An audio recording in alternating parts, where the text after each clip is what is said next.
Hello, everyone. I am joined today by Alex Danilowicz. Did I get that right, Alex? Hey, you got it. You nailed it. Nailed it. Co-founder of Magic Patterns, an AI design tool for product teams. Alex, thanks for joining me today. Excited to talk about growth with you. How you doing? Good. Yeah. Thanks for having me. Absolutely. So, as I mentioned there, today is all about growth. We're going to be talking about the growth of Magic Patterns from your very first launch on Product Hunt all the way until where you are today. So with that kind of first thing I want to ask you, Alex, is in 90 seconds or so, and if it goes longer than 90 seconds, that's okay. I would love to just know the backstory of Magic Patterns. I was doing a little bit of Product Hunt sleuthing. What people don't really know is like a lot of times you can find out a lot about a company's trajectory based on their product hunt launches. So from what I understand, you guys started out as just patterns and you were a component library aggregator, then sort of an HTML to React converter. So what's been the arc of Magic Patterns? Okay, let's do it. I'm going to attempt 90 seconds. Ready? I got my stopwatch going for the video. Let's go. Okay, 90 seconds. So of course there's all of these pivots. We did Y Combinator. We didn't even work on Magic Patterns during Y Combinator. Instead, we worked on a series of design tooling pivots. But let's get to June 2023. When we had to fire a customer and we pivoted into basically a component library. Well, really, we did an internal hackathon. Okay. And my co-founder for fun built a collection of components of different React component libraries, and put it on Product Hunt. During the internal hackathon, I worked on messing around with this new thing that came out called the OpenAI API, working with GPT 3.5. Sure. And basically, the component library aggregator, as you mentioned, went viral. It got product of the day. And once we saw that, we're like, okay, the next day, let's add AI to it. Yeah. So that was 60 seconds right there. Nice. Okay. And then how did you get from like component library to Magic Patterns of today? Just through the API, messing around with the API? Yeah. So the longer version is... Yeah. Go for it. We did these series of design tooling pivots, right? We were working on design token management. We were working on screenshots for engineers at one point. It was a way for engineers to share their local host, a lot like kind of some Chrome extension feature we have today. One of the final products that we worked on was a design system editor. It was a way for designers to go in and be able to edit a button visually and export code, kind of bridging like Figma to code. And we had one customer, they were paying us, but they were not using it. And when we asked them, why weren't you using it? It was, oh, it's too hard, right? That's what triggered the internal hackathon, where it's like, okay, we need to go to the drawing board. Like something's not working. What do we just want to do for fun, right? That's why do people do internal hackathons, even though we're a 2-person company at this stage. Again, like August 2023. And so we did this internal hackathon. And again, my co-founder was really excited by like aggregating all these different React component libraries. And he just posted it on Product Hunt on a whim. And then I worked on this kind of AI, just messing around like with the OpenAI API. And then we thought, oh, what if we merge the two together? And you can prompt in English, create a button, make this button red, make multiple buttons, make, a dashboard. And that's kind of how Magic Patterns was born. That's awesome. And like at what point in this arc or this story did you guys apply to Y Combinator? So everything that I had talked about so far was actually 9 months after YC. After YC? After YC. What did you guys do in YC?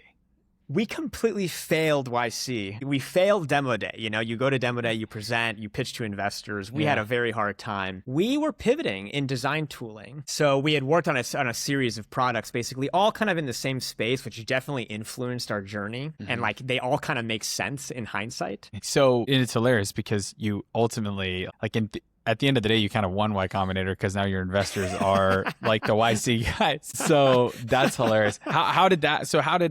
How did you guys get in from finishing YC the 9 months to ultimately like getting an investment from Standard Capital? Well, 2 years of grinding and talking to customers and making money. That's the most important thing, right? Being revenue generating. So yeah, I mean, there's the 2 years of the overnight success, right? Even though it is always day one and we are still, it's chapter one for us, right? But sure, let's talk about how we go from, okay, we failed YC, we launched our product hunt, we're finally working on like Magic Patterns as we know it today, and then kind of to the Series A. So we intentionally stayed very, very lean. It was just the two of us for a long time, my co-founder and I. And I mean, the early days was just doing exactly the YC advice, which is finding 10 users who love you. Luckily, by this time, we had learned what love means, which is they pay you and they use you. We'd already learned, right? If they pay you, that's not enough. They need to also use the product ideally daily. So there wasn't much secret sauce other than grinding. Yeah. The grind. So I want to sort of walk through how you think about like acquiring users from a funnel perspective. So how did you guys get those first-time users at the beginning of your journey? And then how do you attract first-time users today? Like, what's the key sort of source for you guys that you see leads coming in from? Totally. So the first 10 users were entirely just like posted on Twitter. I remember the name of our first customer, like the first stranger, Elliot. I know. If Elliot's listening, you're a legend. I know. If Elliot's listening, I owe you like infinite swag. Like I literally I remember, and oh my gosh, I mean, every user that came in, whether they paid or not, we were emailing and trying to get them on the phone and just relentless. Like we had a Slack alert of every single user that came in. Perhaps one mistake we made actually, which is why I don't have like a perfect answer for you, is like, I think we focused less on like how to acquire the initial users and more like once we got them, just like nurturing them tremendously, which is why I'm inherently jumping to talking about once we first got them.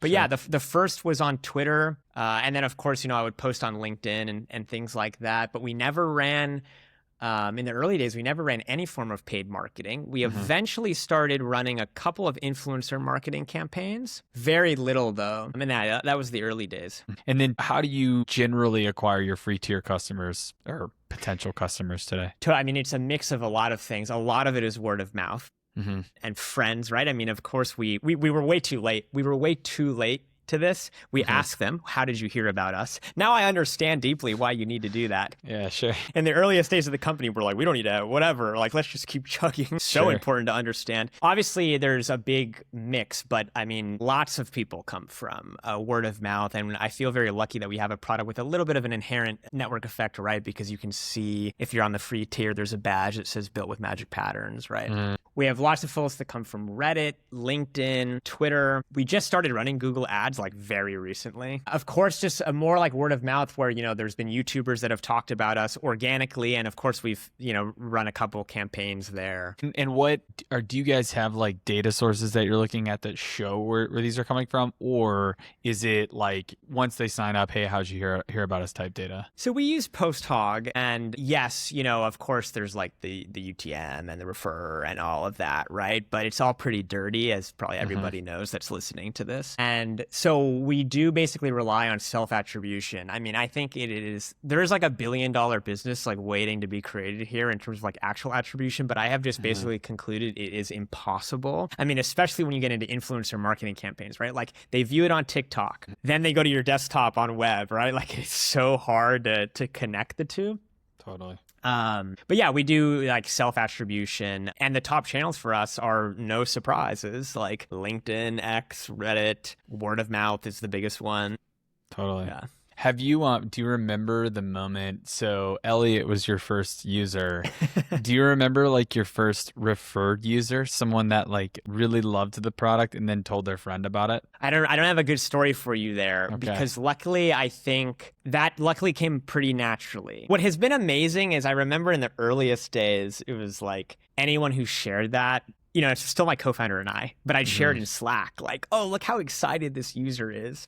Yeah. And now we just get that all the time. And sometimes it's kind of sad where it's like I still am the person at the company that definitely talks to the most users like every single day. Like I was on a call like right before this, right? And so whenever I hear positive feedback, like I want to share it, but at a certain point you can only share really like the nuggets of wisdom, right? It's like the things we haven't heard before to like improve the product. So I think one thing we screwed up is I wish we built in more inherent sharing. Like we were very late to add built with Magic Patterns, the badge, not realizing that, oh man, like people are sharing these links all the time. Yeah, totally. Today, what's your best mechanism to get people from the free tier to the paid tier, especially if you if your ICP is product teams and leaders, you're presumably not as focused on getting the one singular user to a paid user, although that's still important, I'm sure. So how are you getting people from that sort of free tier to like actually becoming, bringing this to their product teams? Well, in short, it's making sure that they're getting value, which can also be as lots of usage. Sometimes I use the term addicted, right? You want them addicted to the product. We actually had a power user say that. We did like a year in review, Magic Patterns Wrapped, like Spotify Wrapped. And, he himself was like, I'm addicted to this.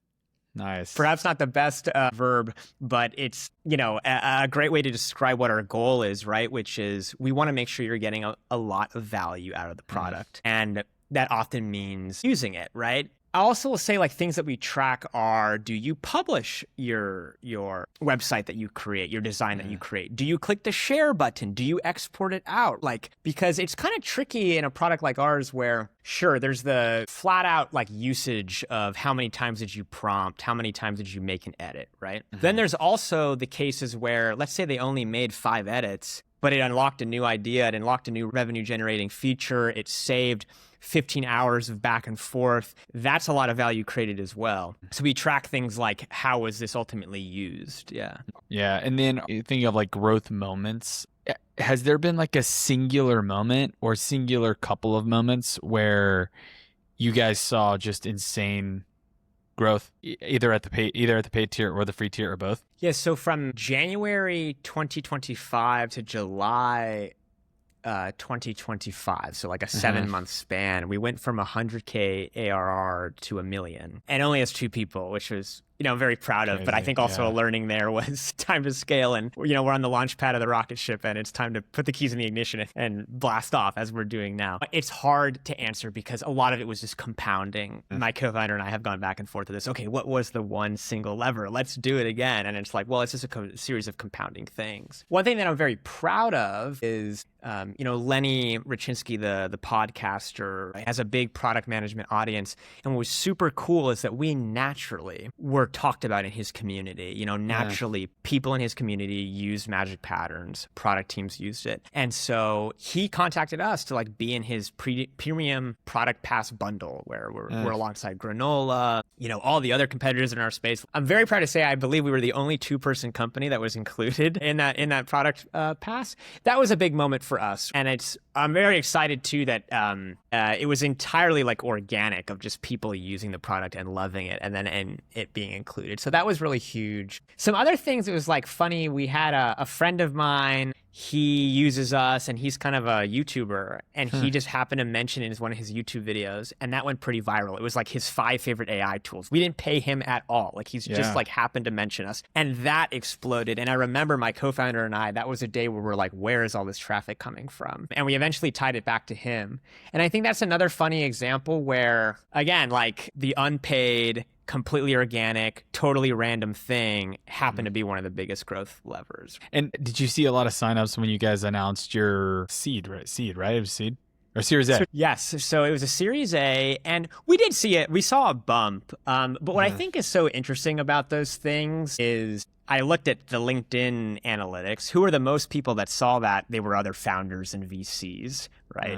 Like if I had to say who are the people that reached out the most on that day, it was like other VCs and other founders. So my advice to people who are like planning big announcements is you have to remember like who you're targeting. Like who is this going to resonate with the most, right? Like I would suspect if we did a big feature launch, that might actually be a better bump than like, say, the Series A announcement, right? But they have different goals. Like for us, it was really creating brand awareness versus necessarily like signups. So I'm curious, like when the founders are reaching out to you after that, are they reaching out to you being like, hey, I want to use the product? Or are they reaching out to you being like, hey, like how'd you raise? Like what was your process to do that? I mean, I'm sure you had like your fair, tons of just the congratulations, but aside from the congratulations, what were people reaching out about? Yeah, there's a mix of, oh my gosh, hey, I'm a fellow founder and I use Magic Patterns. This is so cool. Can we chat about your journey? Nice. Or simply, I'm a fellow founder, like this is really cool. Like it resonated with them deeply, right? And so that was a big learning for me. Again, I'm very happy with how like our announcement went. For us, a big goal was just more brand awareness and people hearing about us and making a splash, and it certainly did. But I think it's important to recognize like if my pure goal was actually converting signups,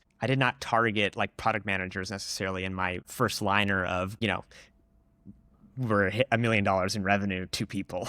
Right. That's not the like, oh, let me sign up. And then have you found that raising that round has helped? Not that you needed to legitimize yourself, but every round you raise legitimizes you further inevitably. Have you found that like when you get in front of your ICP that it legitimizes you a bit more? Absolutely. I think, a lot of people, there's this big discussion on why fundraise, right? For us, it was we would be in front of very large enterprises. They would question, how big is your team? And right, what is the question behind the question? It is, are you going to go out of business because we're going to put all our designs with you? And we have no intention of stopping, but I understand when you're only 2 people, that's not ideal for a big company. And so, I think like when founders now ask me, why did you fundraise? One of the reasons we fundraised was to, meet customer demand of serving like these very large enterprises and hiring customer success and salespeople and all of that.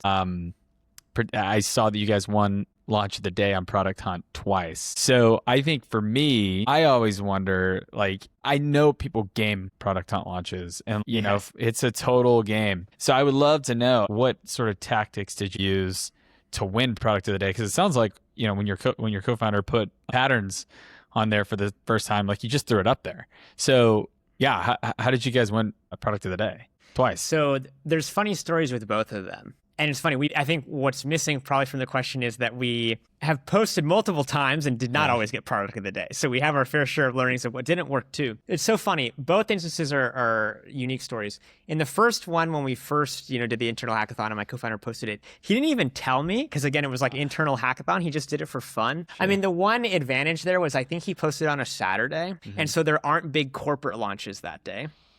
That's like one tip I have is, if you're up against like Google Gemini or ChatGPT, you are not going to win. But people at OpenAI and Google are not posting on the Saturday. Right. It's a trade-off though, because you don't inherently get as much like quality traffic. So like, what are you optimizing for? And also just flagging, I don't think we intentionally posted on Saturday for that reason. We just learned that after posting on Saturday, we were like, oh, we won. Right. How'd we do it? Oh, maybe because it was Saturday? I don't know. Or maybe because people liked it. Like Product Hunt would have the real stats for you. Right.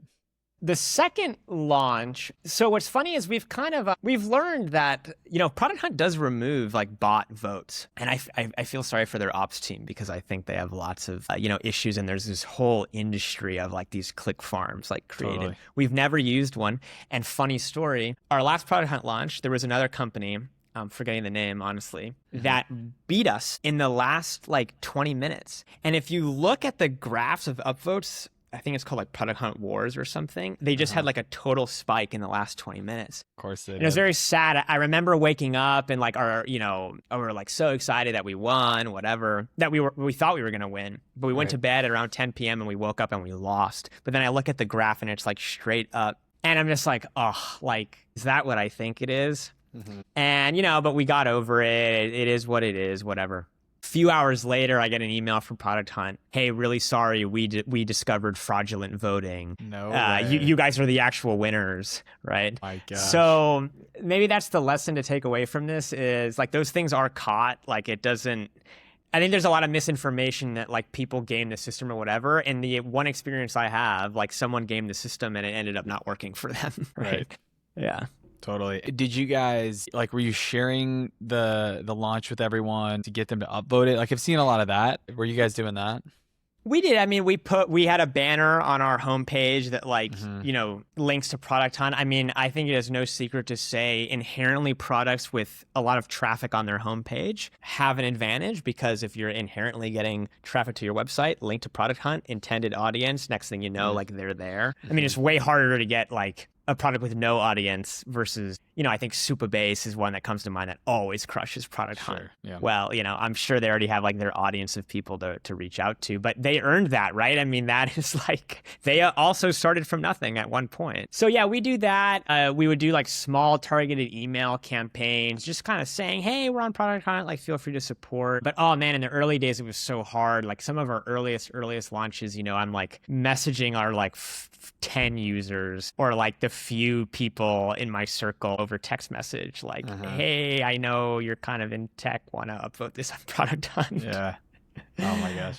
So you guys like, I mean, because I know people like obsess over their launch and they're like, has to go perfectly. And, they're trying to optimize every little piece of the launch. And it sounds like you guys just took a pretty like honest approach. Honest, not in the like literal sense, but just in like the approach. Like, hey, just got to put it out there and hope it resonates. Well, again, like I think what I would be remiss if I did not mention, we have tried over optimizing, and some of our other launches we did over optimize, and then we end up getting like ninth or eighth or something, right?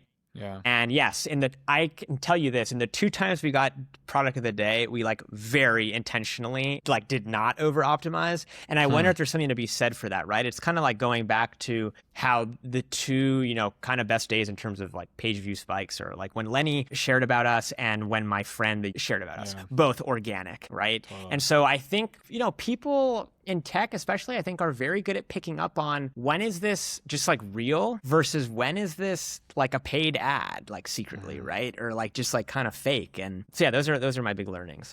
Totally. Yeah, it's like absolutely earned over time. Just, they say it a lot. They say this a lot with podcasting and content, in any sort of content creation. And I mean, it's inherently the way with company building. It's like, how long can you stick it out? Those who can stick it out the longest generally win, at least in the content creation side of things. Obviously, companies like a little bit harder because you have to have money and whatnot. But yeah, I mean, it's a story of survival and honestly, and even more so just building goodwill with people and having a great product. And ultimately, like, you sort of find a way to get users through that and win launch of the day. Yeah, totally. I think what's interesting is we have really never done, some people post like when they do a launch, they say, if you comment, I'll DM you credits, or if you comment. We've never done that. Or like if we have, I assure you, I have like, I think we did it with sweaters once. Okay. I like DM'd every single person, like, here's a sweater, right? Yeah. Like I'm obsessive over it. And if you're watching this and for some reason you did not get a sweater link and you know what I'm talking about, DM me. But that's a long way of saying I'm completely aligned with you, where I think those things only, like, if you only last so many times until you burn the goodwill, right? At least that's my takeaway. I don't know if secretly, maybe the algorithm loves it, and if you say, DM me or comment for free credits, it actually works. But I feel like there's an inherent, like, just being a good steward of the community. Totally. No, yeah, I think you're right. And then as far as one big thing we need to talk about as far as the Series A announcement, and I don't actually know. I noticed it because I was aware of y'all's product before you announced the Series A, but you guys rebranded during your Series A as well. So what was the thought process in the rebrand? Like, you're investing obviously time there, which is actually probably even more valuable than the money you invested there. So what was the thought process in wanting to do the rebrand? I mean, our original logo was created on our sofas in Figma in 30 minutes for fun, right? Like zero thought went into it, some shapes. And very similar to the fundraise, we had customers that we respected a lot, particularly enterprises, that would say, hey, just one piece of feedback, by the way, love your product. You guys really should maybe invest in a rebrand or just like invest in a new logo. Yeah, we had customers tell us. And again, it was customers that were our ICP that were enterprises, honestly, is where this feedback would come from. And more than one. More than one, yeah. Really? Yeah. Wow, okay. Yeah, and the more than one is like, if it was only one, we would have like, let me sit on that, let me marinate on that. We had marinated on it because multiple people had come to us. And we were at a point where, we were deciding, should we announce it later or with the A? And we said, okay, well, we're going to get a lot of eyeballs just inherently because these algorithms love like fundraising announcements, like let's just do them together. And yeah, I'm super happy with it. I love our new logo. We actually asked customers to help us decide on the logo, which is really cool. Yeah, my co-founder and I were presented a couple of options from like kind of this brand agency, and they gave us like options 1, 2, 3, 4, and my co-founder and I like, I love number 4, but let's talk to our customers, and they pick something completely different, and that's what we went with. So customers really chose the new logo and color palette. That's awesome. And so you guys worked with an agency to do the rebrand? We did. We worked with RN01. Okay. I don't know how you pronounce it. Sometimes I think they call it R0. Anyway, they were awesome. Great working with them. A lot of customers say that our new logo looks like a paintbrush, which I heard from them. Like, I didn't think that myself. And so it's so cool, like really working directly with customers to decide what we ended up going with. Yeah. And then and it kind of, it does look like a paintbrush. That's really cool. I guess like to wrap it up, you know, what sort of, I would love to know just like what's coming down the pike for Magic Patterns Yes. So, that you can we share. have yeah, well, we try to be very transparent, and I love when customers ask this. So a couple of things. We're rolling out visual edit, being able to like edit anything on the page just by clicking, no AI usage needed. Better commenting is coming very, very soon, probably by the time this is published, which is great, meaning sharing internally with stakeholders, right, is a very common use case of being able to leave feedback. Very, very interesting and technically challenging, like edit, clicking on an element and then, that comment persisting throughout the web page. Yeah, interesting. We are trying to think what else. Pricing is one, but that's not interesting. Depends who's listening. Yeah, we're redoing our pricing, which is actually like very exciting, and I think will be obviously like a net benefit for the customer actually versus us. It's kind of like confusing today. We have like a $19 plan and $75, and it's just like confusing. It's been really interesting because we were one of the earlier tools in the space, like seeing how pricing has evolved throughout the entire industry, and like everyone is always just like figuring it out. Also, we have this concept of design systems on Magic Patterns, so you can use your custom components with us. We are simplifying that. Well, today we're going to introduce like the concept of a design system versus today we kind of have this default prompt and your components and your library. We're going to simplify the whole thing. And so I'm very excited about that because it's a very common use case. Awesome. Well, Alex, this has been awesome, man. Thank you so much for the time. I guess, tell me, where can people find you on Twitter, X, and then what's the best way to get started on Magic Patterns? And a quick aside, we'll show you the best way to get started, but I would love to hear your perspective on the best way to get started. Totally. Well, you can find us if you tag Magic Patterns, you will most likely hear from me very promptly and swiftly. So either on Twitter or X, just at Magic Patterns, or I'm on both platforms as well. Or of course, you can, if you use Magic Patterns, click on your profile picture and click chat with support. You'll most likely, if it's off hours, you'll most likely end up in my inbox because I'm here to help.